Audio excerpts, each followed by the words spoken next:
যখন প্রথম চিন্তা করলাম ইলেকশন করবো, আমারে একদম কম বাজেট দিছে 20 কোটি টাকা, সবচেয়ে নিম্ন বাজেট। যদি আপনি এই শিবচর মাদারীপুর এক আসনে নির্বাচন করতে চান, আপনি 20 কোটি টাকার নিচে নামবেন না, তাহলে মান সম্মান ইজ্জত নিয়ে বাড়িতে থাকতে পারবেন না। আমার নেতৃবৃন্দ আমার এই বাজেট দেয়। একটা ইলেকশন করতে গেলে আমরা সারা জীবন শুনেছি প্রশাসনিক একটা সেটআপ লাগে। আমার মনে হয় না আমরা কোনো প্রশাসনের লগে বসছি কোনো বসছি কারোর সাথে বসছি। একটা ওসি থেকে শুরু করে একটা ডিসিএসপি কারোর সাথে আমরা বসিনি। একটা ইলেকশন করতে গেলে চেয়ারম্যান সবার সাথে বলে আলাদা করে সেটআপ রাখতে হয়, মেম্বারদের সাথে একটা ভালো সম্পর্ক রাখতে হয়। আমরা সেটা পর্যন্ত করিনি। আমরা এই দেশের অনেক বড় লোকরা ছিল, কোটিপতিরা ছিল, ব্যক্তিগতভাবে হয়তো অনেকে বইলাই ফেলছে যে ভাই এখন টাকা পয়সা নাই, কিছু একটা করেন, যান কোন কিছু টাকা নেন। আল্লাহ আমাদেরকে সেটাও করায়নি। তা আমরা যে জমা খরচ ছাড়াইছি, এই কারণে দেখা গেছে যে আমি বসে কথা বলতেছি, মনে করেন শিবচরের সবচেয়ে বড় শিল্পপতি আইসা দাঁড়াইছে, আমার ওইটা গিয়া তার সাথে বসে কথা বলতে, ওখানে দাঁড়ায় থাকবে, সে ওখানে ওয়েটিং এ বসবে, আমাদের কথা শেষ হবে, তারপরে গিয়ে তারা আবার বলবো যে ভাই এবার আপনি আসেন। কেন? কারণ সে আমার 5 কোটি টাকা দেয় নাই, আবার আমি তার থেকে নেই নাই। যে আসলে আমার দাঁড়ায় উইঠা গিয়া আমার প্রোটোকল ভাইঙ্গে আমার নেতৃবৃন্দ ফালাই দিয়া তার বুকে জড়ায় ধরে তার খাড়াই দিকে সবার হালায় রাখবো, এই জমা খরচ আমার দেয়া লাগবে না। আমরা দেই আমাদের প্রথম থেকে, যে আমি বেলায়েত ভাই, বাহার ভাই, তারপরে ইউসুফ ভাই, তারপরে এই যে যারা একদম তৃণমূল থেকে যারা আমাদের সাথে কাজ করছে আর কি, এখানে তো মোটামুটি সবাই এই যে যারা আছে ওই যে একদম তৃণমূল থেকে আমরা কাজ করছি। আমাদের হিস্টোরি বলতে গেলে মনে করেন চোখ দিয়ে পানি বেরিয়ে যাবে। আমাদের এই 10 দল যারা আমরা একসাথে কাজ করছি, আমাদের ভিত্তিটাকে আরো তৃণমূল থেকে। কেউ যত মনে না করে যে সরকার গঠন করছি আমরা, সরকার আমরা গঠন করছি, রাজত্ব। আমি আগেই বলছি যে আমরা রাজনীতি করছি জনগণ নিয়ে।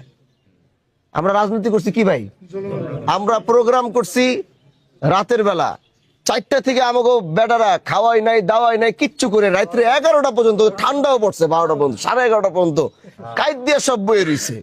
আর যারা এই দেশের সরকার গঠন করছে আমরা তাকে অনুষ্ঠানও দেখছি, যে যখন তাকে এমপি ক্যান্ডিডেট যখন বক্তব্য দেয় তখন সামনে 2-4টা 5-10 দাঁড়ায় রয়েছে, পিছনে সব খালি। তাহলে আমাদের বুঝতে হবে যে জনগণ আমাদের সাথে আছে। এই 10 দলীয় জোট এবার ক্ষমতায় আসতো, কিন্তু এটা একটা মেকানিজম ছিল যেটার সামনে আমরা হার মানছি। এখনো আমি করে বলতে পারবো জনগণ এখনো আমাদের সাপোর্টে। এটা আমি মানে মোটামুটি তো কম বেশি সব জায়গায় উঠছি বসছি, জনগণ আমাদেরকে চাইছে, জনগণ চাইছে এবার আমাদেরকে দেখতে আমরা কি চাই। কিন্তু তারা জনগণ চেষ্টা করছে, কিন্তু আমরা তাদের আমানত রক্ষা করতে পারি নাই। আমাদেরও মেকানিজম আমরাও পারি নাই, ওদের মেকানিজমের সামনে আমরা হাইরে গেছি। কারণ তারা ইন্টারন্যাশনাল মেকানিজম করছে এখানে, যেটা আমাদের ধোয়া ছোঁয়ার অনেকের বাহিরে। রাতের বেলা মামুন ভাইয়ের 13 আসনে সেনাবাহিনী এইসব ব্যালট বক্সে উঠাই নিয়ে চলে গেছে, কেউ কিছু বলার কোনো সামর্থ্য নাই।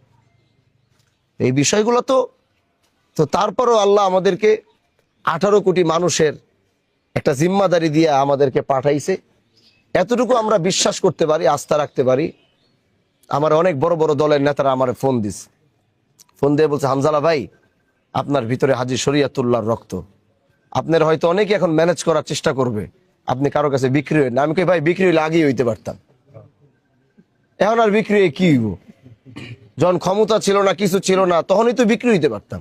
তা আমি তারে বলছি যে ভাই এতটুকু মনে রাখেন, হাজী শরীয়তুল্লাহর বংশের সন্তান যেদিন পার্লামেন্টে দাঁড়াবে, ওদিন দেশের পক্ষেই দাঁড়াবে, দেশের মানুষের পক্ষেই দাঁড়াবে। এজন্য আমরা আমাদের সর্বোচ্চ চেষ্টাটা চালিয়ে যাব। আমাদের সময় যে শেষ হয়ে গেছে তা না।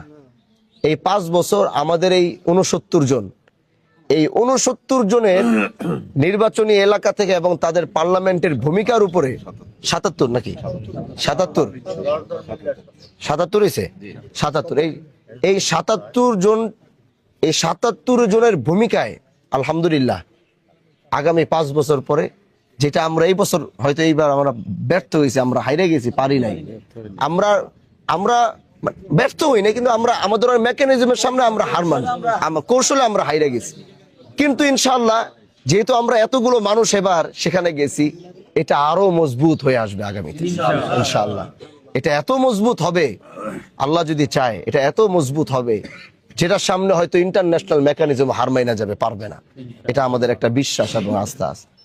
সেই জন্য এখান থেকে তৃণমূলের আপনাদের নেতৃবৃন্দ কর্মীরা প্রচুর কষ্ট করছে, টাকা দিয়া পয়সা দিয়া, লাস্টে আমি দিতে পারি নাই, নিজের পকেটের টাকা দিয়া অনেকে খরচ করছে। এই যে জাহাঙ্গীর ভাই আছে, জাহাঙ্গীর ভাই তো লাস্টে আমার কইই গেল, আমার আমার উপরে এত মায়া দয়া হইছে, আর কি কইবো লাস্টে কইছে যে অন্তত ওই যা লাগে আমি আমার যা আছে তা দিয়া পৌরসভাটা চালামো, না আপনার টা দেওয়া লাগবো না, আপাতত চালান, এরকম অনেকেই কইছে এইদিকে নেতৃবৃন্দরা। লাস্টে আমরা পারি নাই, না পারছে তারা এই দায়িত্বগুলো নিজের কাঁধে নিয়ে নিয়েছে, কারণ টাকার কারণে হাইরা যাবো এটা তো হইতে পারে না, তাই না? টাকার কারণে তো যেই জায়গায় আমাদের আপনার 20 কোটি টাকা আমাদের বাজেট ছিল, সেখানে আমরা 30 থেকে হয়তো 40 লাখ টাকা টাইনা টুইনা হয়তো খরচ করছি আর কি, বুঝতে পারছেন মুখলেস ভাই? সেখানে আমরা 35 থেকে 40 লাখ টাকা হয়তো টাইনা টুইনা আমরা খরচ মরচ করছি আর কি, টাইনা টুইনা এত হইব না, আরো কম হইব। আলহামদুলিল্লাহ। এটা একটা মেম্বারও হয়তো এই দেশের এই এলাকার একটা মেম্বার 1 কোটি টাকা খরচ করে।